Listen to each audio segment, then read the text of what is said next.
Su Excelencia el Presidente de la República, Nayib Bukele.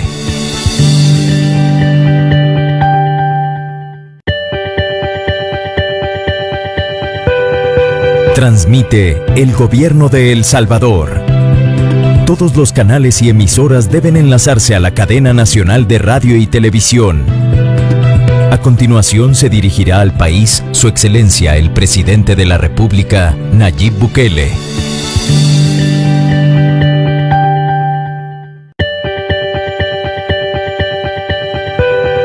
Transmite el Gobierno de El Salvador. Todos los canales y emisoras deben enlazarse a la cadena nacional de radio y televisión. A continuación se dirigirá al país Su Excelencia el Presidente de la República, Nayib Bukele.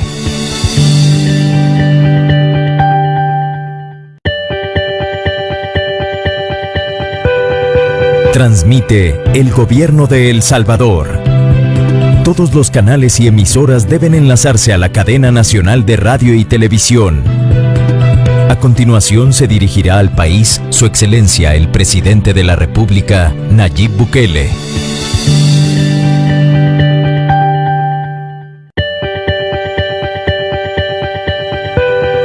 Transmite el Gobierno de El Salvador.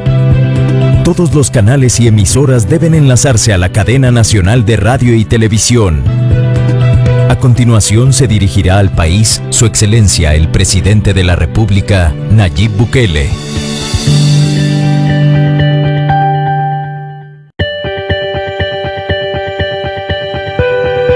Transmite el Gobierno de El Salvador. Todos los canales y emisoras deben enlazarse a la cadena nacional de radio y televisión. A continuación se dirigirá al país Su Excelencia el Presidente de la República, Nayib Bukele.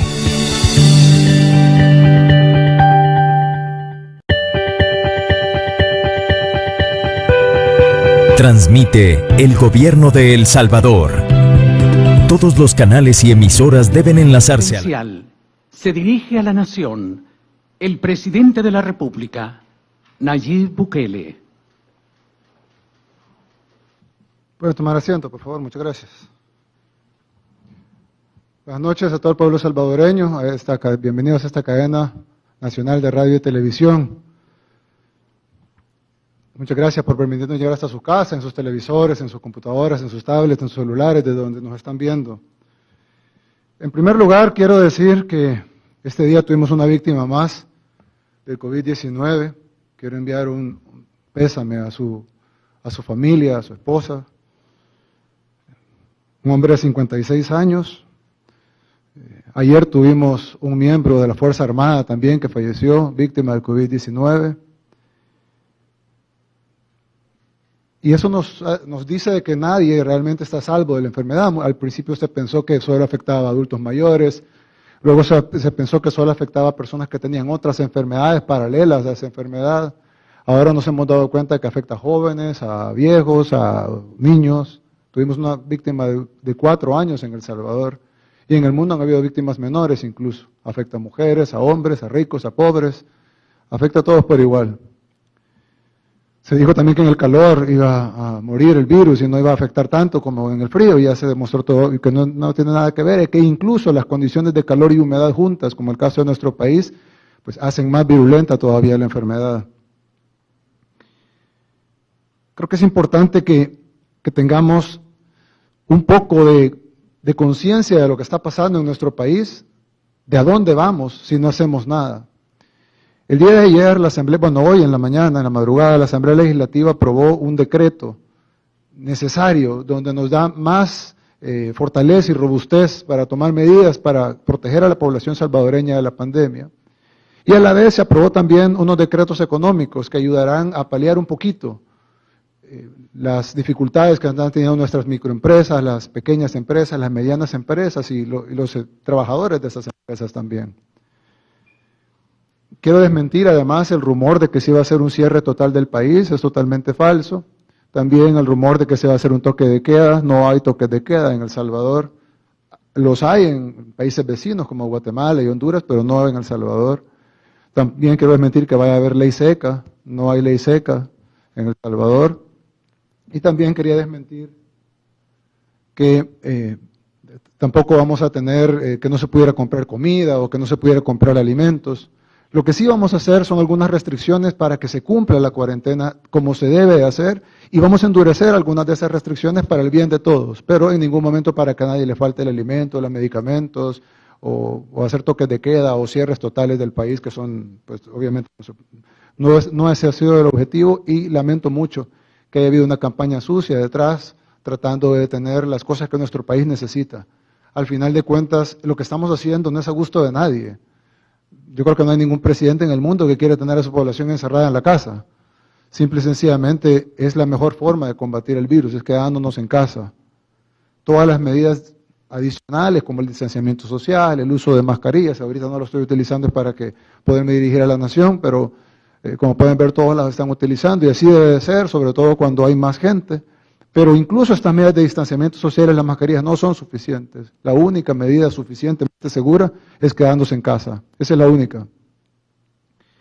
Quiero decir que algo muy importante es que durante 4 semanas y media se estuvo discutiendo, dialogando, consensuando una serie de medidas que son las que se van a tomar con amplios sectores. Incluso quiero mandarle un saludo al expresidente de ANEP, Luis Cardenal, con quien tuvimos discusiones, no solo yo, sino también mi equipo, discusiones acaloradas, muchas veces tensas, en alguna vez, y lamento esto, pues, pero alguna vez nos levantamos la voz, o nos dijimos cosas que tal vez fueron muy fuertes, pero al final teníamos algo, y él mismo lo dijo en una entrevista que tuvo el último día que fue presidente de ANEP, y es de que, a pesar de todas las discusiones que por algunos momentos se tornaron más tensas de lo que debieron haber sido, pero al final estábamos todos de acuerdo en algo.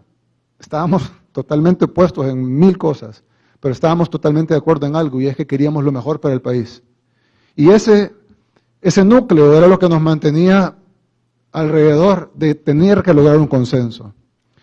Ese consenso costó 3 semanas, estaba listo para el jueves de la semana antepasada, esta cadena estaba programada para el jueves de la semana antepasada, luego se movió para el viernes de la semana antepasada, luego se movió para esta semana porque lamentablemente los grupos parlamentarios no necesariamente estaban de acuerdo con lo que habíamos llegado con constitucionalistas, con el fiscal general de la República, con la empresa privada, con el gobierno, con otros sectores de la sociedad.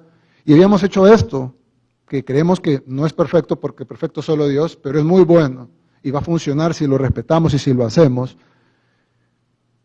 Pero costó luego tener que llegar a los 56 votos, que además llegaron raspados, costó mucho.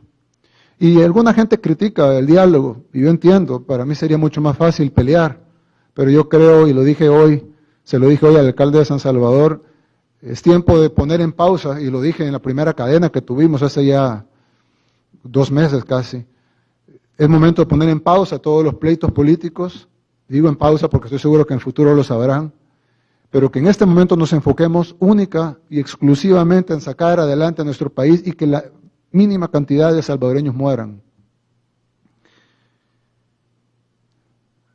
Espero que la nueva dirigencia de ANEP, con quien no me he reunido, pero espero que sea igual en el sentido de que si bien vamos a tener diferencias ideológicas insuperables, pero siempre vamos a poner, por lo menos en tiempos como estos, vamos a poner primero lo mejor para el país y su gente, y luego pues habrá tiempo en el futuro, después de esta pandemia, para discutir política partidista o discutir política electoral. Ahorita solo estamos para discutir política sanitaria y de alguna forma política económica. Bien, quiero llamar un poco la atención en el sentido de que no hemos estado respetando la cuarentena. Realmente, no sé si la palabra será decepcionado o frustrado de cómo es posible que la población salvadoreña no esté cuidando de su salud, de la vida de ellos mismos y de sus familias. Y escucho muy recurrentemente la palabra necesidad, y dicen, no, es que los salvadoreños tenemos necesidad, y usted, presidente, no entiende porque usted tiene dinero. Y yo les digo, miren, yo sé que hay necesidad, muchísima, y la conozco porque he sido alcalde de un pueblo pequeño con mucha necesidad, que lo levantamos. He sido alcalde de la capital, donde hay muchas comunidades con más necesidad incluso que zonas rurales. he sido presidente de la República y he sido candidato a las 3 cosas. Y créanme que conozco la pobreza y sé que hay gente que vive en piso de tierra con una letrina, que probablemente todos duermen en el suelo, o en una hamaca o en una cama para todos. Sé la necesidad, pero el virus no va a preguntarle su necesidad. El virus no le va a preguntar, mire, ¿usted es pobre o usted es rico? ¿Usted tuvo que salir porque necesitaba comer o salió por placer? Y además, la mayoría de la gente que está en la calle no está por necesidad. Nosotros hemos visto imágenes, todos ustedes la han visto, gente en centros comerciales. Ah, es que van al supermercado. No, mentira. Hay gente que va saliendo con bolsas de comida rápida. No tengo nada en contra de comida rápida, tengo muchos amigos dueños de restaurantes de comida rápida, pero no necesitan ir a un centro comercial a comprar comida rápida. Hay gente que va, y lo peor que en las imágenes, y se ven con mascarilla, no son imágenes viejas, son imágenes actuales. Y van con niños, va toda la familia, va el esposo, la esposa y los 3 niños a comprar comida rápida a un mall. Entonces, gastar $30 en comida rápida, eso no es necesidad. Con $30 se puede comprar 45 libras de frijol, de arroz.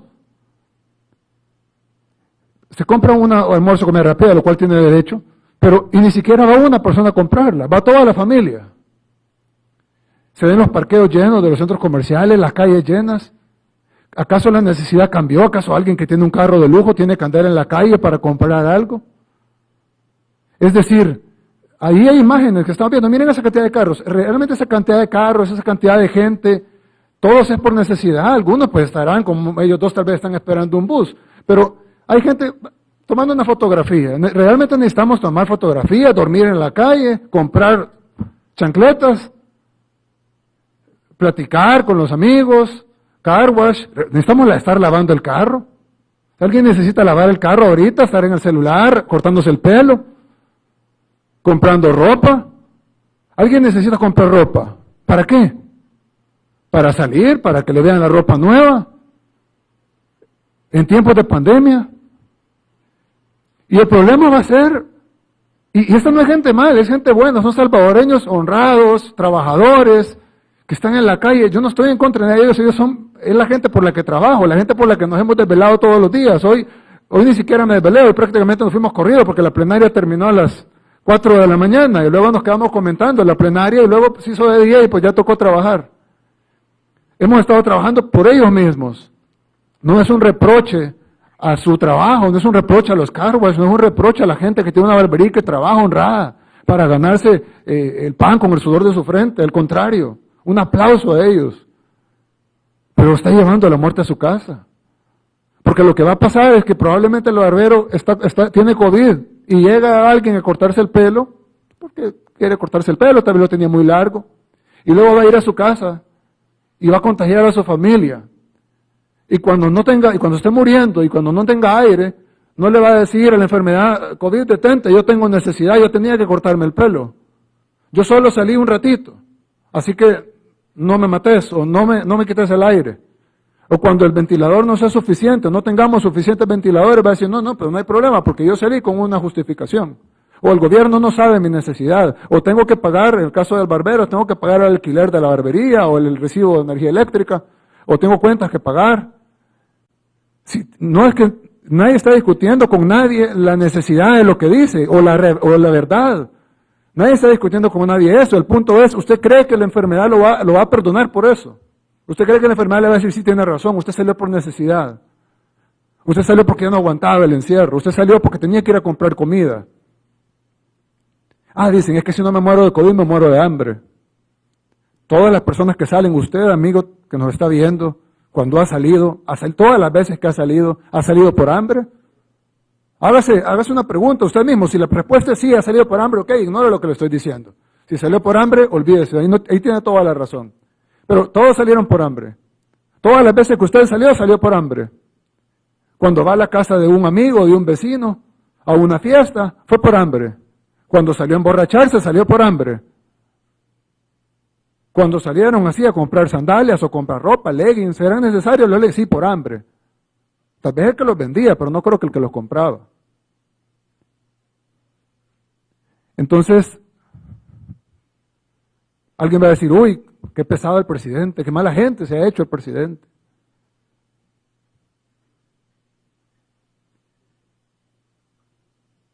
Yo creo que ya están aburridos de ver las imágenes de Italia, de ver las imágenes de España, de ver las imágenes de Estados Unidos, de ver las imágenes de Ecuador, porque se las mostramos en cadenas anteriores.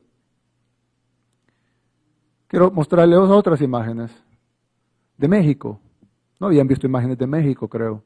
Y no es algo en contra, como me han reclamado de otro gobierno, no es en contra de ningún gobierno. Continúan es simplemente porque nadie. Estos Y detenidos así como se no sumaron. perdona a México, no va a perdonar a El Salvador y no va a perdonar a Guatemala, ni a Honduras, ni a ningún país de Latinoamérica.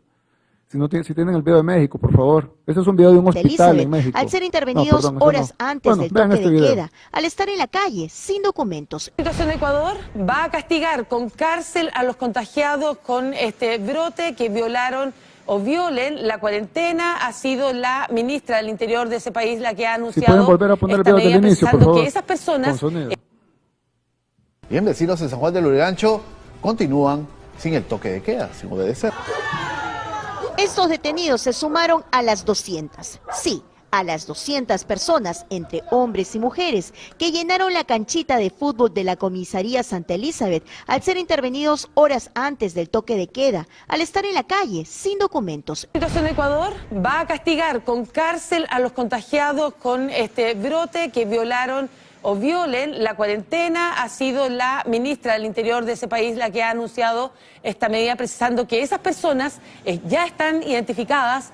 Como si no estuviera pasando nada. En República Dominicana, el hallar a un grupo de personas en una fiesta hizo que las autoridades no solo detuvieran a estas personas, sino que como castigo recorrieran diversas calles limpiando. En Honduras, varios efectivos tuvieron que usar la fuerza con este hombre. Es injusto porque yo voy a la iglesia, mi güey, y tengo mis hijos de mantener, señor. Haciendo ejercicios y entonando consignas, la policía de Venezuela castigó a quienes fueron hallados en la calle, sin acatar la cuarentena. Sin embargo, hay otros que fueron a las playas en Brasil, como estos jóvenes que manifestaron que les nieguen hacer deporte es tonto. Sin duda, quienes no acatan esta cuarentena pasan no solo a ser vistos a nivel mundial, sino que serán recordados por exponer a miles de personas al peligro. Tenemos a más de 600 personas que luchan contra el coronavirus, pero superamos los 20.000 detenidos por no cumplir con el aislamiento social y el toque de queda. Por eso las autoridades han impuesto curiosos escarmientos a los que no cumplen la ley. Muchos de estos faltosos, por querer estirar las piernas, han tenido que someterse a arduos ejercicios y, por supuesto, al ridículo público.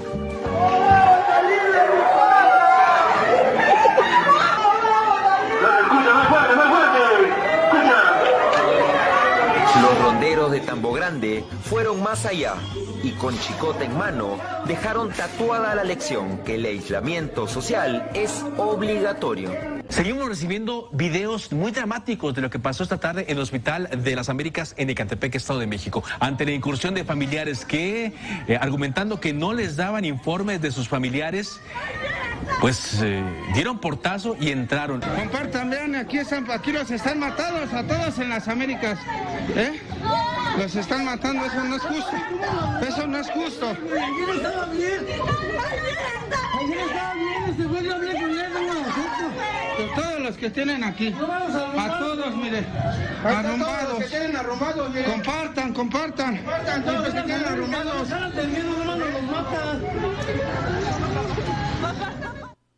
Bien, vecinos en San Juan del Creo que seguía un video de Perú.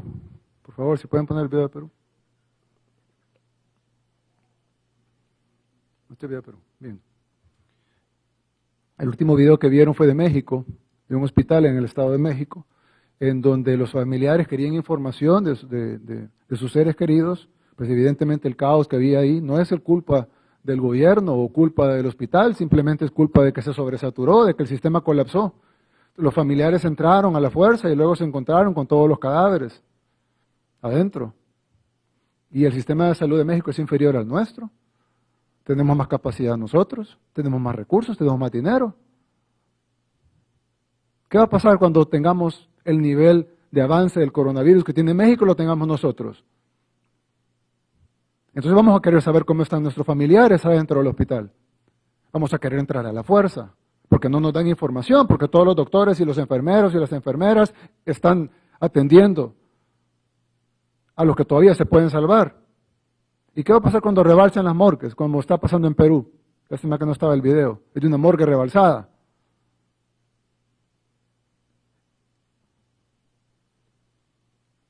Perú ya lleva más de 50.000 casos confirmados y lleva más de 2.000 muertos. 2.000 muertos. Ecuador lleva 31.000 casos a la fecha y casi 2.000 muertos también. Y ojo, esos son datos oficiales. Sin embargo, el mismo gobierno ha dicho que ha recogido más de 10.000 cadáveres de las casas. República Dominicana lleva 8.000 casos y 354 muertos. Ojo, está empezando. Así como empezó en Europa, así como empezó en España. En Brasil ya hay 113.000 casos confirmados y más de 8.000 muertos. En México ya llevan más de 25.000 casos confirmados y más de 2.000 muertos. Incluso yo vi gente que decía, bueno, ¿y por qué no hacemos lo que hace Suecia? Que Suecia está dejando que la gente se contagie para ganar inmunidad colectiva. Bueno, en primer lugar, Suecia tiene un sistema de salud universal envidiable, no tenemos ni el 10% de eso. Tiene inversión en educación, en disciplina, la gente es más disciplinada, hay mucho más distanciamiento social, limpieza, acceso al agua potable, a los servicios básicos. Uno de los mejores sistemas de salud del mundo y además universal, ¿eh? Sin embargo, Suecia ya lleva más de... ¿Cuántas muertes lleva Suecia?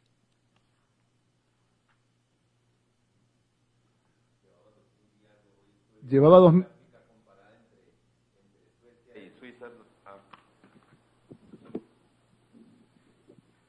Encendido. Ya, gracias. Llevaba algo de, o sea, estaba viendo unas gráficas, presidente, de comparación entre Suiza y Suecia, precisamente por esto, y las curvas son completamente diferentes, y es como usted dice, o sea, a pesar de la capacidad que tienen, no han logrado controlar la cantidad de personas fallecidas. Ahora le puedo confirmar los números, pero iban por 2.000 o algo así de fallecidos. 2.000 y pico de fallecidos en Suecia, cuando tienen un sistema de salud que ya quisiéramos nosotros tener el 10% de eso. Y no lo tenemos. No tenemos el 10% de eso. Entonces,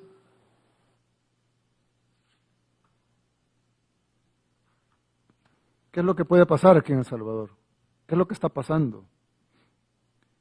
Quiero que veamos un poco las gráficas de Centroamérica, comparativas. Lo que tenemos en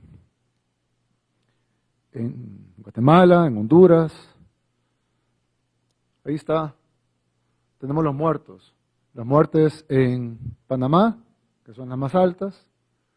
Luego tenemos las muertes confirmadas en Honduras. Luego tenemos las muertes confirmadas en Guatemala. Luego tenemos las muertes confirmadas en El Salvador. Y luego tenemos las muertes confirmadas en Costa Rica. Ahora, quiero hacer un dato y quiero hacer un hincapié en esto. Y es el número de pruebas que se están haciendo. Porque es muy probable que tengamos un subregistro muy alto en la región. Y es algo que le tenemos mucho miedo realmente, por lo que puede pasar en la región, por el subregistro. Y quiero que, si me pueden mostrar la gráfica de pruebas que se están realizando. Esas son las pruebas que se han hecho en Panamá, un buen número, tomando en cuenta que la población de Panamá es menor que la de El Salvador, y sin embargo han hecho más pruebas.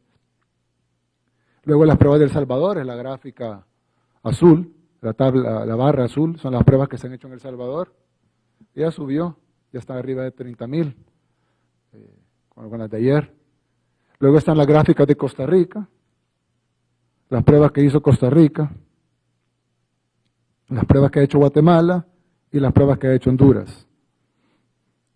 Aquí hay algo que me salta a la vista muchísimo y me preocupa, y eso no es de nuevo, no son ataques a ningún gobierno ni nada, no ganamos nada con eso, es simplemente para que no nos confundamos y vayamos a decir, hagamos lo que hace Suecia, hagamos lo que hace Costa Rica, porque luego vamos a cometer el mismo error que están cometiendo ellos. ¿Se pueden poner veamos Panamá, está muy bien en pruebas, está mejor que nosotros, aunque en pocos días les vamos a pasar, pero están muy bien, ellos tienen además menos población que El Salvador. Sin embargo, ya tienen más de, ¿cuántos muertos? Perdón, doctor. ¿Panamá? Sí, Panamá.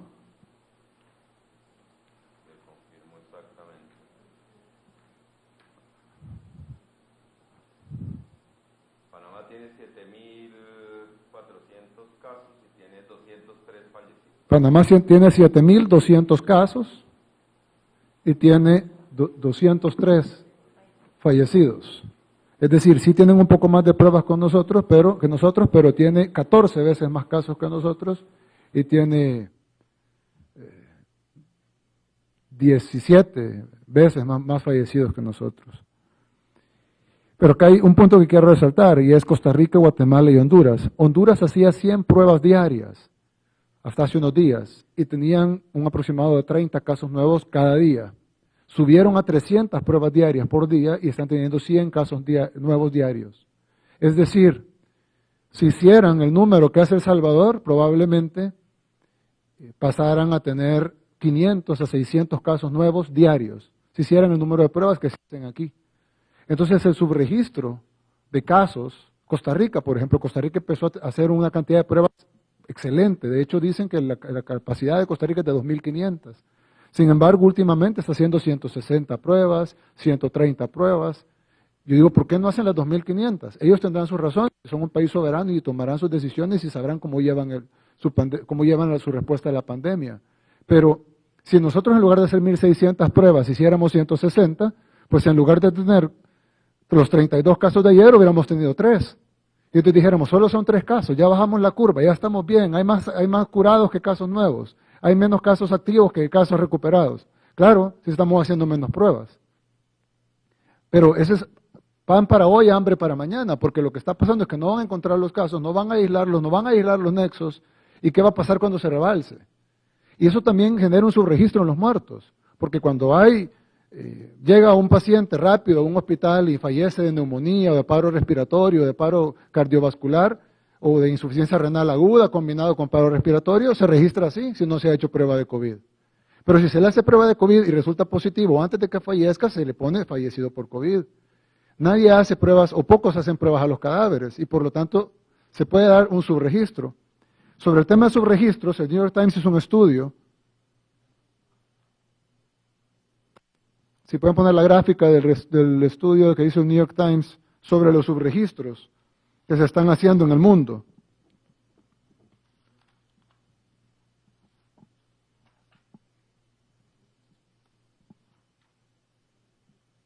¿Se puede poner la gráfica, por favor, del estudio del New York Times, donde están todos los casos confirmados de acuerdo a ellos y los casos reales? Y la diferencia entre los casos reales estimados por el estudio que hizo este grupo de científicos versus los casos reportados por esos países.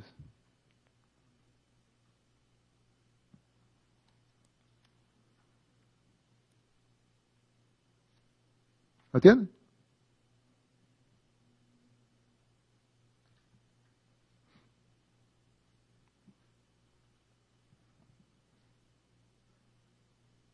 Ahí.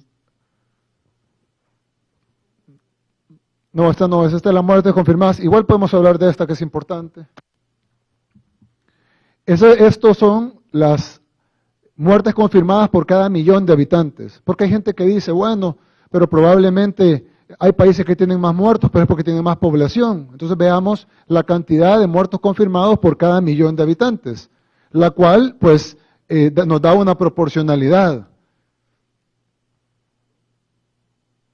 ¿Sí me puedes pasar esa gráfica? Porque está en la pantalla.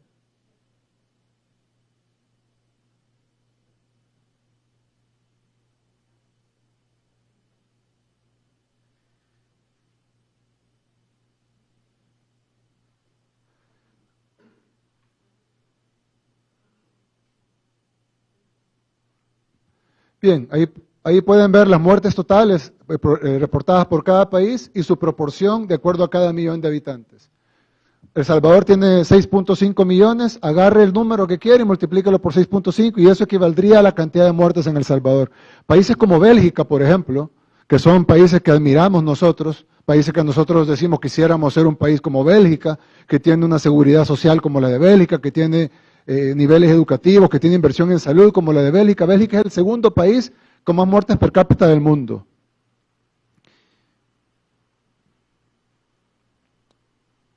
Veamos la tabla de Latinoamérica.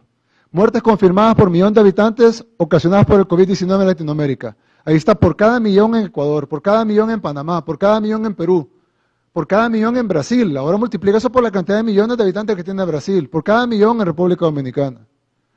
Entonces nos damos cuenta de que el problema ya no es un problema de Europa, ya no es un problema de Asia, ya no es un problema de Estados Unidos, es un problema que está aquí enfrente, alrededor de nosotros. Y no lo queremos ver, y no lo queremos asumir, y no entendemos que estos problemas además están iniciando. Yo les pedí un cálculo, que me sacara un cálculo, de cuántas muertes habían en el mundo hace 2 meses. Hace 2 meses. Esto es lo mismo, la cantidad de muertes por millón de habitantes. Ahí pueden hacer la comparación, el país que más tiene, luego va Bélgica, que es el segundo país, luego va Andorra, España, Italia, el Reino Unido, que además ya le pasó, ojo, el Reino Unido en cantidad ya le pasó a Italia. En cantidad por millón de habitantes está abajo, pero en cantidad total ya está por encima de Italia. Luego va Francia, luego está el promedio mundial, que está justo antes del Salvador, y luego está El Salvador, que esa es la cantidad de muertes por cada millón de habitantes que tiene El Salvador, muy aún por debajo, muy por debajo del promedio mundial, pero no queremos estar en ese promedio mundial. Yo les pedí un cálculo, que era cuántos muertos tenía el mundo hace 2 meses, el 5 de marzo, y cuántos muertos tiene ahora el mundo, el 5 de mayo. Entonces, eso nos da una imagen de que cuando hace 2 meses la gente decía, no, si solo son tantos muertos, si lo comparamos con la gripe, lo comparamos con una influenza normal, lo comparamos con los accidentes de tránsito, esto es un problema pequeño, no tenemos que preocuparnos tanto, no seamos tan alarmistas, solo son tantas muertes, pero miremos la progresión en 2 meses. Y luego les pedí, ahora denme los números de muertos en el continente americano, en toda América, ver en el 5 de marzo versus la cantidad de muertos al día de hoy, 2 meses después. Y podemos ver la diferencia entre... Podemos ver la diferencia entre una cantidad de hace 2 meses y la cantidad de ahora.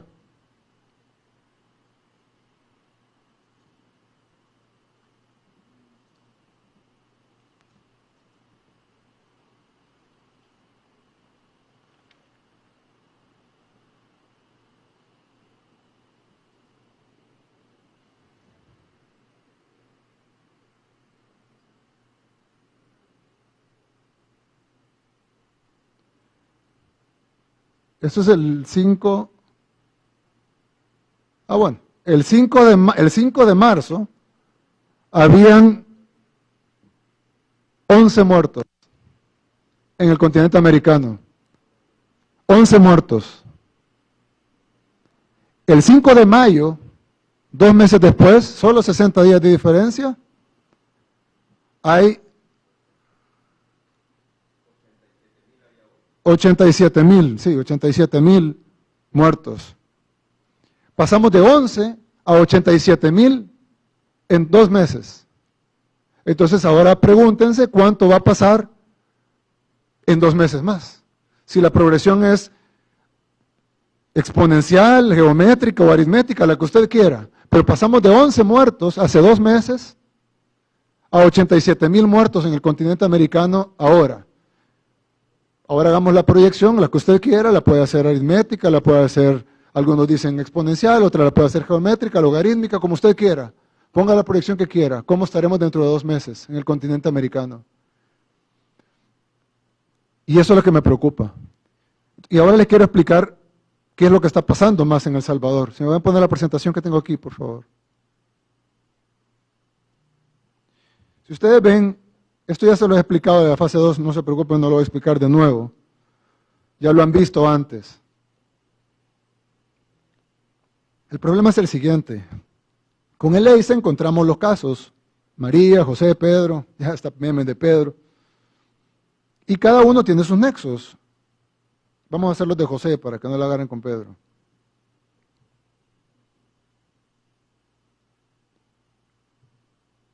O María. María tiene nexos. Y dentro de los nexos de María, uno de los contagiados es Ruth. Los que están en oscuro no están contagiados. Ruth tiene a su vez sus nexos. Uno de sus nexos contagiados es Ricardo y Ricardo tiene a su vez sus nexos. Esto es lo que encontramos nosotros con el seguimiento de nexos epidemiológicos. Y entonces aislamos no solo a María, sino que también a los que contagió María, y luego después de 6 días, 5 días de incubación del virus más la prueba que tarda otro día, aislamos los nexos de María, así vamos hasta que encontramos el último de la cadena. ¿Cuál es el problema? Que en los últimos días han estado apareciendo casos en Turín, en Tepetitán, en San Miguel de Mercedes, en San Pablo Tacachico, etcétera, y de repente encontramos que son nexos desconocidos, es decir, encontramos personas que aparentemente no tienen una cadena epidemiológica, evidentemente la tienen, es simplemente que no la conocemos. Y entonces encontramos un caso, por ejemplo le hemos puesto Jorge, que es una persona que llegó a una unidad de salud de San Pablo Tacachico, llegó enferma, se le hizo el examen, tiene COVID, por supuesto se aisló, se le está dando tratamiento de COVID y se agarran sus nexos epidemiológicos, su familia, sus amigos, su vecino, etc. Bien, ¿cuál es el problema? Jorge es un agricultor, no sale del municipio, nadie lo llegó a visitar de otro municipio o fuera del país. Entonces, ¿qué pasa con Jorge? ¿Quién contagió a Jorge? Evidentemente fue alguien más de San Pablo Tacachico, pero no lo sabemos. Eso nos dice que hay casos que no estamos detectando aún con la gran cantidad de muestras que estamos haciendo. Entonces, ¿qué nos dice eso? Nos dice que hay, y esto es hipotético hacia atrás, una cadena de nexos hacia atrás. Probablemente alguien, Roberto, contagió a sus nexos epidemiológicos y uno de sus nexos epidemiológicos contagió a Jorge, quien contagió a los demás. Pero ¿dónde está el problema? Que nosotros tenemos que encontrar primero de Jorge, cuando hacemos los nexos, tenemos que ir encontrando hacia atrás. Y si en uno de los nexos epidemiológicos de Jorge encontramos a Iliana, que fue quien la contagió, o a Eduardo, que tal vez no contagió a Jorge, pero estuvo en el círculo social de Jorge, el cual se contagió también de la misma persona que contagió a Iliana, tal vez podamos encontrar a Roberto. Y Roberto sí podemos saber de dónde fue contagiado, ya sea es un trabajador de la salud, o él sí va a San Salvador, o él sí fue visitado o viajó. Y entonces podemos encontrar los nexos epidemiológicos y por ende encontrar a quién contagió no solo Jorge, sino a quién contagió Miguel y a quién contagió Eduardo. De esta manera podemos encontrar las cadenas epidemiológicas del virus, pero si no, no podemos encontrarlo. Y la clave aquí es si el contagio es más rápido o el contagio es más lento que el virus, que el EICE. Si nosotros tenemos un contagio más rápido, el EICE va a ir corriendo, tratando de aislar los nexos y contenerlos, como lo estamos haciendo, pero el COVID va a ir más rápido que nosotros. Y pues, por simple lógica y sentido común, cada vez van a haber más enfermos, cada vez va a crecer más la enfermedad y cada vez vamos a ir perdiendo la batalla inexorablemente. Vamos a aislar uno, pero van a haber más, vamos a aislar otro, pero cada vez van a ir más. Entonces nosotros vamos aislando, pero el virus va creciendo más rápido de lo que nosotros podemos aislar. Y entonces, a pesar que nosotros vamos trabajando, el virus nos va a terminar ganando la batalla. Entonces necesitamos tener un contagio más lento. El EICE no puede ser más rápido, es decir, vamos a tratar, vamos a meterle más recursos, más gente, pero tiene un límite. Pero para que el EICE pueda ser más rápido que el COVID, la única forma es que nosotros podamos aislar los nexos más rápido que el virus. Entonces el virus va creciendo, pero nosotros vamos aislando también. Y logramos aislar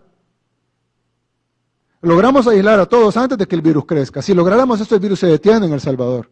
Pero para esto el contagio del virus tiene que ser más lento que nuestro trabajo de aislamiento de nexos epidemiológicos. Y esto no está pasando ahorita. Al contrario, si ustedes ven, hay una aceleración de casos diarios. Cuando reportamos nuestro primer caso en marzo 19, el siguiente día reportamos 1, el siguiente día reportamos 3, y así ustedes pueden ver la gráfica en la pantalla. Luego reportamos 3, 5, 9, 13, 30, 41, 62. Estos son casos nuevos, o sea, hay que ir sumando los casos con el anterior, o sea, es decir, son los casos totales, perdón. 41, 62, 78, 118. Pero si ustedes se fijan, en los últimos días hemos ido creciendo mucho más de lo normal. Y tenemos ahorita 587 casos más de lo que esperábamos tener hace 3 días en el día de hoy. Es decir, el virus se está expandiendo mucho más rápido que nuestra capacidad de contención del virus. Entonces, si nosotros seguimos conteniendo el virus a este nivel más lento que el contagio del virus, es como tratar de sacar agua del mar con cubetas, como querer vaciar el mar con cubetas. No importa que metamos 4 cubetas, 10 cubetas, no importa que saquemos el agua del mar, el mar siempre nos va a ganar. Pero si nosotros, en este caso, hacemos que el contagio del virus baje, entonces vamos a poder ir aislando y vamos a lograr lo que queríamos lograr. Aquí le mostraba las tasas de contagio. Somos el país de Centroamérica con menos casos. Aquí no está Panamá, pero Panamá tiene muchos más casos que todos nosotros juntos. Así que obviamente, pues si lo pusiéramos también estaría muy por encima. No está Nicaragua porque pues nadie está tomando en cuenta Nicaragua para cifras. Pero si vemos el caso de Honduras, pero insisto, la cantidad de pruebas es mucho menor a la de nosotros y los casos reales en Honduras deben de estar muy por encima de lo que están reportando. Costa Rica nos daría la falsa impresión de que han aplanado la curva, pero realmente solo han bajado la cantidad de pruebas. Si nosotros medimos la cantidad de pruebas que hacían al principio con la cantidad de pruebas que están haciendo ahora, que están haciendo números incluso más bajos que los de Honduras, teniendo capacidad de hacer 15, 20 veces más de las que están haciendo, pues evidentemente Costa Rica lo único que está haciendo es haciendo menos pruebas, como que nosotros a partir de mañana, en lugar de hacer 1.700 pruebas, hiciéramos 100. Y entonces mañana, en lugar de tener 40 nuevos casos, vamos a tener 4. Y así va a parecer que aplanamos la curva cuando en realidad solo tomamos una decisión política de hacer menos pruebas. Pero eso lo que nos impediría es ser más rápido que el virus y nos impediría contener los casos antes de que contagien más gente. Como dije hace un rato, pan para hoy, hambre para mañana. Porque los casos, a final de cuentas, hay un porcentaje que se termina enfermando de gravedad y hay un porcentaje que se termina falleciendo y esos son vidas humanas, lo hayamos registrado en la curva o no lo hayamos registrado en la curva. Ahí quiero mostrarles un video de cómo empezaron a crecer los casos registrados y publicados. Y como pueden ver, empezó con China, no habían casos en otros países. Y luego empezaron los demás, Italia, Estados Unidos, Ecuador, México, Costa Rica, Honduras. Nosotros recuérdense que fuimos de los últimos, Guatemala, El Salvador. Y si pueden ver, El Salvador ha ido incrementando su capacidad de hacer pruebas y ahora seguimos estando abajo de Costa Rica, abajo de Honduras y abajo de Guatemala, pero estamos haciendo muchísimas más pruebas y por lo tanto vamos a encontrar más casos. Porque no vamos a tomar la decisión política de hacer menos pruebas para sentir que estamos bajando la curva, cuando en realidad la curva va a aumentar no por lo que nosotros decidamos, sino por lo que la enfermedad se está contagiando. Entonces, vamos a hacer más pruebas y pues obviamente entre más pruebas hagamos, más casos vamos a detectar. Pero también más casos vamos a poder aislar y más gente vamos a poder tratar a tiempo. Dicho eso, ustedes ya saben las medidas normales, el cumplimiento de la cuarentena domiciliaria obligatoria, cumplir las medidas sanitarias, el distanciamiento físico y el uso de la mascarilla todo el tiempo. Bien, ahora,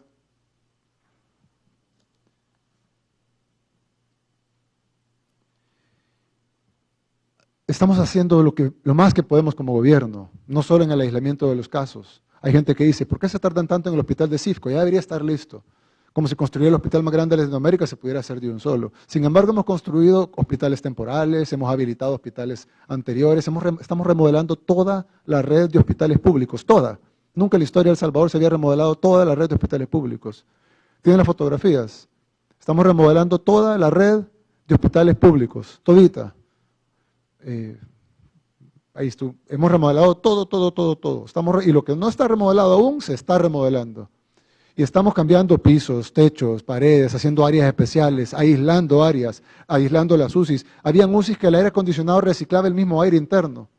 Se está cambiando eso, se está arreglando toda la red de hospitales públicos. La red de hospitales públicos, cualquiera que los visita puede dar fe de ello, no parece a como estaban antes. Y algunos todavía están en construcción, algunos todavía se están poniendo canaletas, electricidad, nuevas áreas, se están construyendo áreas específicas, baños, se están arreglando las ventanas, los techos, las tuberías, ahora con las lluvias, también se están haciendo entradas especiales para ambulancias, áreas especiales para COVID y no COVID, accesos, se está cambiando toda la perfilería, se está cambiando todo lo que no servía, se está haciendo nuevo. Se está arreglando los sistemas eléctricos, se está arreglando básicamente todo. Pintura, albañilería, perfilería de tabla roca, y hemos construido hospitales nuevos. El hospital nuevo La Ceiba, que antes era el Hotel Siesta, es un hospital nuevo, totalmente nuevo, hecho de cero, empezado por este gobierno y terminado por este gobierno, y es un hospital que está 100% para pacientes COVID-19. que no existía antes. Ahí está el Hospital de San Vicente en remodelación. Todos los hospitales se están remodelando. Todos los del país. Aparte, cambiando luminarias, cambiando techos, cambiando todo, arreglando todo, en todos los hospitales del país, los hospitales de la red pública y los hospitales del Seguro Social. Usulután, La Unión. Son 28 millones de dólares que se han invertido únicamente en la remodelación de hospitales. Es decir, y como ustedes pueden ver, no es pintura y una manita de gato, es remodelación total de Soyapango, Sonsonate, es decir, como pueden ver, es remodelación completa, todo, puertas, perfilería, ventanas, techos, luminarias, electricidad, agua potable, baños, todo. Se está dejando la red de hospitales paupérrima que se nos entregó en una red digna. Y se están haciendo nuevos hospitales, totalmente nuevos. El hospital de Tecoluca, el hospital de Jiquilisco que tienen en pantalla. Ese es el nuevo hospital de Jiquilisco, hecho 100% por nuestra administración, 100% para atender pacientes de COVID. Esto es muy superior a los hospitales temporales que se han hecho en otros países y se hizo en tiempo récord. Y ya está teniendo hospitales. El hospital de Jiquilisco, el hospital de Tecoluca, el hospital de la Segunda Brigada de Infantería, el hospital nuevo La Ceiba, son hospitales nuevos. Incluso ya están atendiendo pacientes e incluso ya están dando pacientes de alta. Ya hemos dado pacientes de alta en Jiquilisco, ya hemos dado pacientes de alta en Tecoluca, ya estamos dando pacientes de alta de los nuevos hospitales. Nosotros no construimos un hospital. Bueno, este es un anuncio que quería hacer. Esta es la que era la residencia presidencial. Hace unos días ordené que se convirtiera en un centro de descanso médico. Entonces, la que fue la residencia presidencial ahora está siendo remodelada, va a estar lista para el sábado. El sábado va a estar lista para albergar 300 personas de nuestro personal médico, que van a poder ir ahí a dormir para no tener que ir a sus casas, porque muchos de ellos tienen miedo a contagiar a su familia. Pues ahora van a poder dormir en la residencia presidencial. Le estamos adecuando para que el sábado, a partir del sábado, 300 personas puedan dormir ahí. Esto es aparte de todos los hoteles que hemos alquilado, en donde doctores, enfermeras, etcétera, pueden dormir. Pero la residencia presidencial va a ser utilizada para que nuestro personal médico pueda dormir ahí y no tenga que ir a su casa por si tiene miedo de contagiar a su familia. Evidentemente tenemos que tomar todas las medidas para que no se contagien, ellos también. Pero hemos hecho hospitales nuevos, mucho mejores que cualquier hospital temporal que se haya hecho en otro país. Y están ya funcionando. Y son hospitales muy dignos y muy bonitos. Y además hemos arreglado la red de hospitales públicos. Pero ¿qué va a pasar cuando se llenen? Ya se llenó el Hospital de San Rafael, que es nuestro hospital principal ahorita. Tenemos otros hospitales dedicados únicamente para COVID, como el Hospital Amatepec, el Hospital de Lis de San Miguel, el Hospital Saldaña. Son solo para COVID. También tenemos solo para COVID el Hospital de Jiquilisco, el Hospital de Tecoluca, el Hospital La Ceiba, el Hospital de la Segunda Brigada de Infantería en el aeropuerto de Comalapa. Pero cuando se llenen todos estos, ¿qué vamos a hacer? Vamos a tener que usar la red pública, la que ustedes ven que hemos remodelado con esos 28 millones de dólares. Entonces vamos a utilizar el Hospital San Juan de Dios, el Hospital de San Vicente, todos los hospitales. ¿Y qué va a pasar cuando se llenen todos los hospitales? Entonces va a entrar CIFCO 1. ¿Qué es CIFCO 1? Es el pabellón centroamericano, el grande, donde van a estar 300 unidades de cuidados intensivos, nuevas, cuando El Salvador tenía 100 en total. Luego, cuando se acabe eso, vamos a tener CIFCO 2, que son 300 nuevas unidades de cuidados intensivos. Y cuando se acabe eso, vamos a tener CIFCO 3, que es el que está fuera de CIFCO, que es la última línea de defensa, que son 2.000 camas y 300 unidades de cuidados intensivos, para hacer 1.000 en total en el país. Vamos a pasar de 100 a 1.000. ¿Pero qué va a pasar cuando eso se llene? ¿Cuántos casos, doctor Garzón, necesitamos aproximadamente, de acuerdo a las estadísticas mundiales, para llenar 1.000 unidades de cuidados intensivos? ¿Serán unos 20.000? El 5% de los pacientes van a cuidado intensivo. Entonces, si tenemos 100 pacientes, tenemos 5. Si tenemos 1.000 pacientes, tenemos 50. Si tenemos 10.000 pacientes, tenemos 500. Y así, entonces 20.000 pacientes llenarían, perdón, 20.000 enfermos, 20.000 enfermos, serían 1.000 pacientes de UCI. Pacientes de UCI. Y colapsaría aún CIFCO 3. Colapsaría toda nuestra red de hospitales, incluyendo los nuevos, incluyendo los temporales, incluyendo las remodelaciones. las ampliaciones, incluyendo CIFCO 1, incluyendo CIFCO 2, incluyendo CIFCO 3. ¿Y después qué hacemos? ¿A dónde los ponemos? ¿A dónde los ponemos? ¿A dónde los atendemos?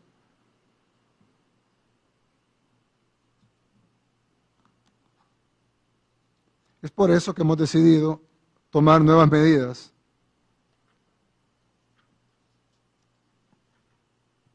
De ahora en adelante para la cuarentena.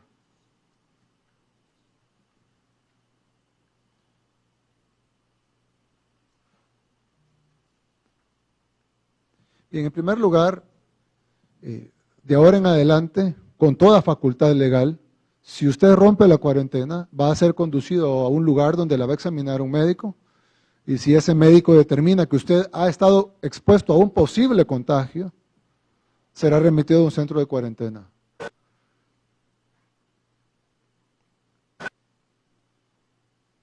Lo otro es que ya no va a poder ir a comprar comida todos los días. En teoría antes, de todos modos era así.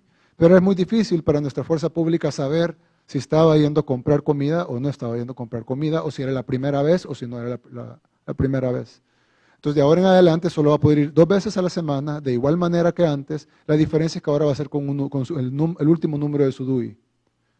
No empieza hoy ni mañana, sino que empezará el jueves. Mañana se publicará los números de DUI que podrán salir qué días. Entonces, si su número de DUI termina en tal número, va a poder salir el lunes y el jueves. Si termina en tal número, saldrá martes y viernes. Si termina en tal número, saldrá miércoles y sábado. Si termina en tal número, saldrá tal día y domingo. Es decir, vamos a regular de acuerdo al número de DUI. No se podrá, los focos de infección más grandes, como los hemos visto, están en el área metropolitana de San Salvador, por lo tanto no se podrá transitar de municipio a municipio, es decir, no se podrá pasar de un municipio al otro. A menos, por supuesto, que tenga una carta de que va a laborar a ese otro municipio, pero no va a poder pasar para ir a comprar comida al otro municipio, ni para ir a la farmacia del otro municipio. Todos los municipios del área metropolitana de San Salvador tienen farmacias y todos tienen supermercados. Así que todos, ninguno tiene la excusa de tener que ir al otro municipio. Aparte de eso, con los alcaldes vamos a hacer controles especiales en los mercados, los cuales además tendrán las mismas reglas. Solo se va a poder salir 2 veces a la semana, de acuerdo a su número de DUI, durante 15 días. Ahora, hay algo bien importante, y es que lo que queremos hacer con eso es que si todos nos encerramos y cumplimos la cuarentena concienzudamente y pensando en la vida de nosotros y de nuestras familias, no solo vamos a bajar la cantidad de contagios diarios, sino que vamos a retroceder un poco el reloj, porque muchos de los casos se van a extinguir en 15 días, ya sea porque los curamos, ya sea porque se les dio su tratamiento, ya sea porque estaban asintomáticos, o ya sea porque pues pasó el tiempo de la enfermedad, pero no contagiaron más gente. Entonces, en lugar de crecer, va a decrecer la cantidad de casos activos. Y por lo tanto, eso lo vamos a ver con la cantidad de contagios diarios. Y si logramos bajar sustancialmente la curva, dentro de 15 días después, vamos a poder empezar a abrir algunas actividades económicas, empezando por la industria, la agricultura ya está abierta,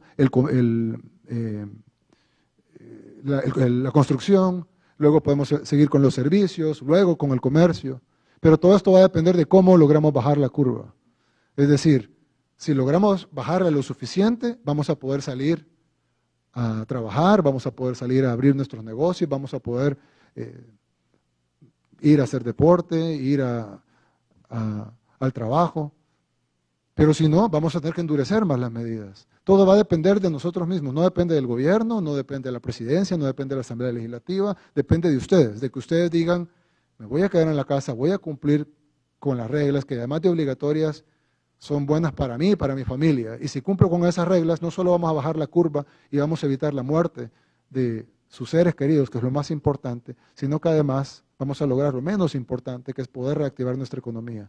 Pero hoy por hoy vamos a tener que apretar nuestra economía para lograr bajar esa curva. Y se van a cerrar momentáneamente por estos 15 días más empresas de las que estaban abiertas.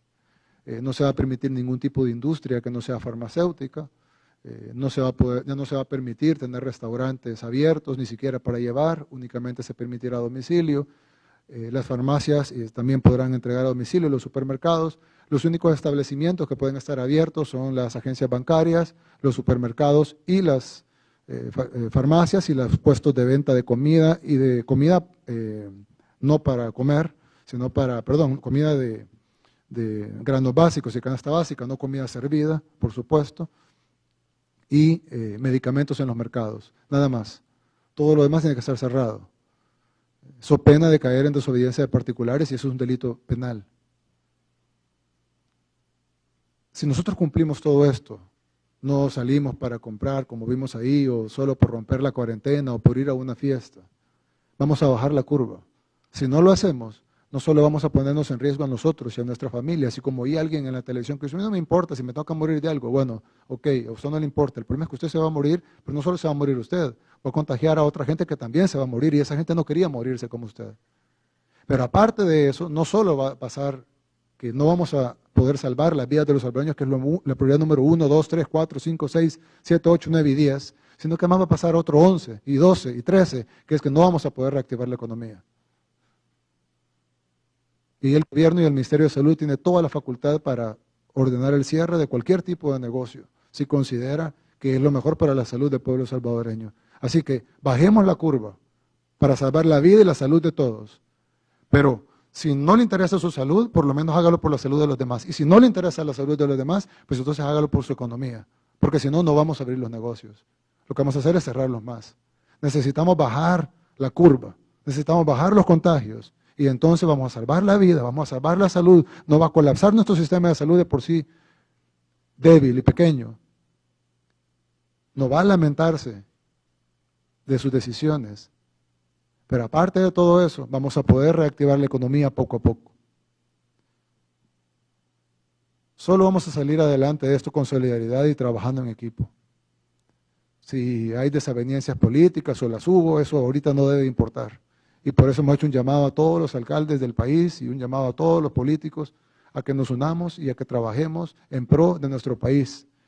Dentro de poco, ni Dios lo quiera, pero de acuerdo a las proyecciones, dentro de poco vamos a ver los estragos en otros países, vamos a ver el colapso de otros países y probablemente veremos el nuestro si no tomamos medidas ya. Y si solo damos un discurso aquí, terminamos la cadena y luego los días siguen peor, la gente sigue desobedeciendo, vamos a llenar los centros de cuarentena de gente retenida en la calle por violar la cuarentena y estar expuesta al contagio, pero la gente va a continuar saliendo y violando la cuarentena. Al final de cuentas, los estragos que estamos viendo en México, en Perú, en Colombia, en Brasil, en Panamá, los que vamos a ver en Guatemala, los que vamos a ver en Honduras, los que vamos a ver en Costa Rica, los vamos a ver aquí en El Salvador. Entonces, por favor, pensemos en los demás, pensemos en nuestra familia, pensemos en nuestros seres queridos, pensemos en nosotros mismos. Y si no quiere pensar en nada, pues piensa en su economía, porque no vamos a abrir nada si no bajamos esa curva. Unámonos todos, trabajemos juntos, bajemos esa curva y abramos nuestra economía. Muchas gracias. Quería darle unas palabras al director de la Organización Panamericana y la Organización Mundial de la Salud.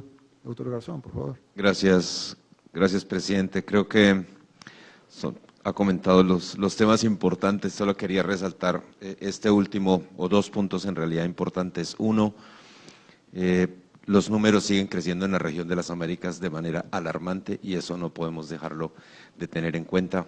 El segundo punto, salvar vidas empieza a ser el gran objetivo en este momento cuando empiezan a aumentar los números. Y el tercer punto, que la participación comunitaria tiene que ser en este momento mucho más fuerte que antes, porque no hay otra manera de reducir la cantidad de contagios y poder salvar vidas. Finalmente, un comentario de la directora de la OPS que hacía hoy relacionado en la conferencia que hace cada semana, dice que el virus se enfrenta con la unidad nacional y con la solidaridad de los países de la región, de manera que creo que se está en el camino y hay que seguir insistiendo en esto y pedirle a la comunidad que por favor haga caso. ¿Qué pasa, doctor? Inexorablemente, si la población decide, bueno, vamos a seguir como estamos hoy, ayer, antier, y aquí sabemos la progresión del virus, sabemos lo que ha pasado en otros países, ¿qué nos pasará a los salvadoreños en pocas semanas? De por sí, con el número de casos que hay, la transmisión comunitaria, esta mañana lo decíamos en una de las entrevistas que asistíamos con el ministro, ya está uno pensando en que cualquier persona que encuentra al frente está enferma. Entonces, el cuidado propio, es de cada persona, empieza a ser fundamental en eso, además de la medida de cuarentena y de estar en casa. Y así esa explicación, y hubo algunos comentarios sobre eso, y usted lo ha dicho hace un momento, si todas las personas estuvieran por un tiempo guardadas en su casa, necesariamente baja la cantidad de contagios. Las personas que están enfermas van a mejorar, el que está hospitalizado va a mejorar y va a salir, y el que no se ha enfermado pues no va a enfermar. De lo contrario, el número de casos sigue siendo exponencial y no hay ninguna manera de pararlo. O sea, no hay servicio de salud como no ha habido en ningún país del mundo que sea capaz de sostener la cantidad de pacientes. Y el problema más grave es que la enfermedad tiene una característica, es que los pacientes se enferman muy rápido. O sea, así sean pacientes leves, en un momento las personas enferman de manera rápida y terminan en el hospital o falleciendo en la casa cuando no hay capacidad de atención. Entonces, por eso el manejo de los pacientes positivos hospitalizados es fundamental para la mejoría y para reducir la mortalidad de la gente. Pero cuando empiezan a sobrepasarse las capacidades, la gente va a fallecer, no hay más que hacer. Muchas gracias, doctor. También vamos a lanzar una página en las redes sociales, bueno, el decreto ejecutivo 22, que va a hacer, que va a regir qué va a estar abierto, qué no va a estar abierto, qué días puede circular con qué DUI, los establecimientos que van a tener sus reglas también, porque en la entrada del supermercado o del mercado también se va a solicitar el DUI para ver si lleva el número o no, y si no lo lleva, pues va a ser retenido y va a ser llevado a la evaluación médica para definir si estuvo expuesto a contagio, que es lo más probable, porque ahora casi todo, salir a la calle es estar expuesto al contagio. Va a ser retenido y llevado a un centro de contención. Todas esas reglas se van a poner mañana. Mañana va a ser un día de cuarentena normal, digamos. El jueves inicia la cuarentena especial, que va a ser publicada, no ha sido publicada en el diario oficial por la misma razón, para que no entre en vigencia aún, entrará en vigencia hasta las 11:59 del día de mañana. Ya el jueves entramos en la cuarentena especial, con todas las reglas puestas en la ley que se aprobó, más el decreto ejecutivo 22, que es, digamos, el reglamento de esa ley. Pero vamos a lanzar además una página web para voluntarios. Nosotros sabemos que hay mucha gente que quiere ayudar, necesitamos ya enfermeras, enfermeros, laboratoristas, doctores, de todo tipo. Alguien dice, bueno, pues yo soy pediatra o yo soy médico de medicina interna. Sí, pero ahora necesitamos todo eso, porque al tener 1000 UCIs no vamos a tener 1000 intensivistas. Vamos a tener intensivistas que van a supervisar un número de UCIs, pero para estar atendiendo a cada paciente vamos a necesitar enfermeras, vamos a necesitar médicos, vamos a necesitar técnicos. Y necesitamos el ayuda de ustedes. Va a ser un voluntariado pagado, es decir, no queremos que trabajen de gratis.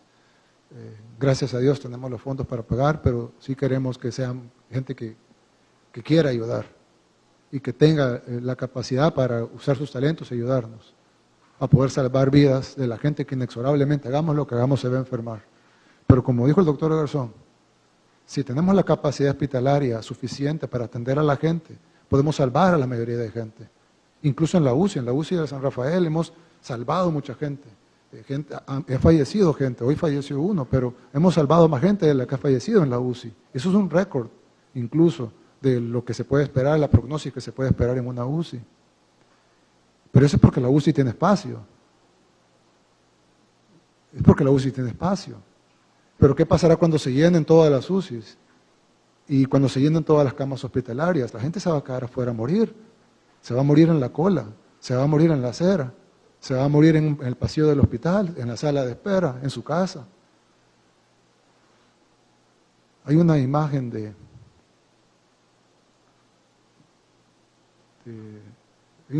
una fosa que están haciendo en Manaus, en Brasil. Esto es en Brasil. Si pueden poner la fotografía, perdón que los agarre desprevenidos, pero si pueden poner la fotografía de Manaus en Brasil. Esto es una fosa captada desde arriba, que está aquí en Latinoamérica, no es en Asia, no es allá en África, no es allá en un país en Europa, lejano a El Salvador, no, es aquí en Latinoamérica, donde el virus empezó a atacar antes que que en El Salvador, donde el virus avanzó antes que en El Salvador. Y entonces ellos ya están en una etapa más avanzada que la nuestra, y ya les pasó esto. Lo que vimos que pasó en México, lo que vimos que pasó en Ecuador, lo que vimos que pasó en otros países, y lo que está pasando en Brasil. Pero eso es precisamente lo que no queremos que pase. ¿No está? No es necesario. Es lo que no queremos que pase en El Salvador. Lo que queremos que pase en El Salvador es que los contagios sean mínimos. Sabemos que van a haber, pero que sean mínimos y que los podamos atender en nuestro sistema de salud y que les podamos dar el mejor tratamiento posible. Y aún dando el tratamiento posible, terminan falleciendo. Hubo un caso que a mí en lo particular me dolió mucho porque empezamos a verlo desde el principio. Don Carlos, fue un caso que lo vimos desde el principio. Yo personalmente preguntaba 5 o 6 veces cómo seguía en el día. Necesitaban hacer unos exámenes especiales, lo mandamos a hacer en un laboratorio privado. Alquilamos una máquina de hemofiltración que es mejor que la diálisis, la llevamos ahí para tenerla ahí. Al final no se usó porque sus riñones empezaron a mejorar. Se compraron los mejores medicamentos, estuvimos encima de todo lo que él necesitaba. Se buscó, se le hizo los análisis, todo el tratamiento, se le puso todo el equipo humano, tecnológico, medicamentoso, etcétera, para tratarlo. Al final falleció. Y luego salió un reportaje diciendo de que había fallecido por mala praxis. Y bueno, yo entiendo a la familia, porque si hubiera sido un pariente mío, probablemente yo estaría enojado con todos también. Pero yo no sé en cuántos países el presidente está personalmente preocupado por cada paciente. Ahorita aún lo podemos hacer. Pero va a llegar el momento en donde va a ser imposible para el ministro, va a ser imposible para este servidor estar pendiente de cada paciente y van a haber más muertos. Y al final de cuentas el culpable va a ser el médico, el hospital, el ministro de Salud, el presidente, el gobierno, que no me cura. Pero estamos diciendo ahorita, no se contagien. Primero porque la enfermedad, muchos con el tratamiento adecuado han fallecido. Imaginen, bueno, el hospital militar, ministro, ¿cuántos pacientes tiene la UCI del hospital militar? Únicamente tenía 2, tengo entendido, 2. Ahora tiene 2. Y ya falleció 1. Y estamos hablando de que teníamos solo 3, en ese momento habían 2 pacientes, y ahora 3 incluyendo el que tenemos ahora. Es decir, había capacidad médica, de espacio, de ventilación y todo para atenderlo, y aún así falleció. Imagínense si no tuviéramos el espacio. Entonces, háganlo por ustedes, no lo hagan por nosotros, no lo hagan por el gobierno, háganlo por ustedes, háganlo por su familia, quédense en la casa. Si tienen necesidad, con más razón, el gobierno va a repartir 2.7 millones de canastas básicas, 2.7 millones de canastas básicas, para ayudarle a que no diga, tengo que salir a comprar comida o tengo que salir para conseguir dinero para comprar comida. El gobierno va a repartir 2.7 millones de canastas básicas. Pero por favor, quédese en la casa. No se lo pedimos por nosotros, se lo pedimos por usted. El que se va a salvar es usted y su familia, por Dios. Bueno, esa es la fotografía de Brasil. Lo que ustedes están viendo pareciera un parqueo de un centro comercial, pero no, son tumbas, fosas masivas, porque no alcanzan los cementerios para tirar todos los cuerpos. Ahí no hay funeral, no hay despedida, no hay un pastor o un cura dando unas últimas palabras, una familia de dolientes con sus amigos y seres queridos alrededor dándole fuerzas y fortaleza, ¿no? Probablemente les den un número para cuando pase todo esto sepa en qué número está su familiar. Y esto no es en África, esto no es en Asia, ni siquiera en Europa. Esto es aquí en Latinoamérica. Y está muy cerca de El Salvador. Bueno, ya están los casos en El Salvador. Así que yo les quiero pedir, no tengamos este tipo de fotografías en nuestro país, por favor. Pero eso va a depender de ustedes, no solo de nosotros. Que Dios los bendiga, que Dios bendiga a todo El Salvador. Muchas gracias. Desde el despacho presidencial. Transmitió el gobierno de El Salvador. Agradecemos a los medios de comunicación por enlazarse a la cadena nacional de radio y televisión.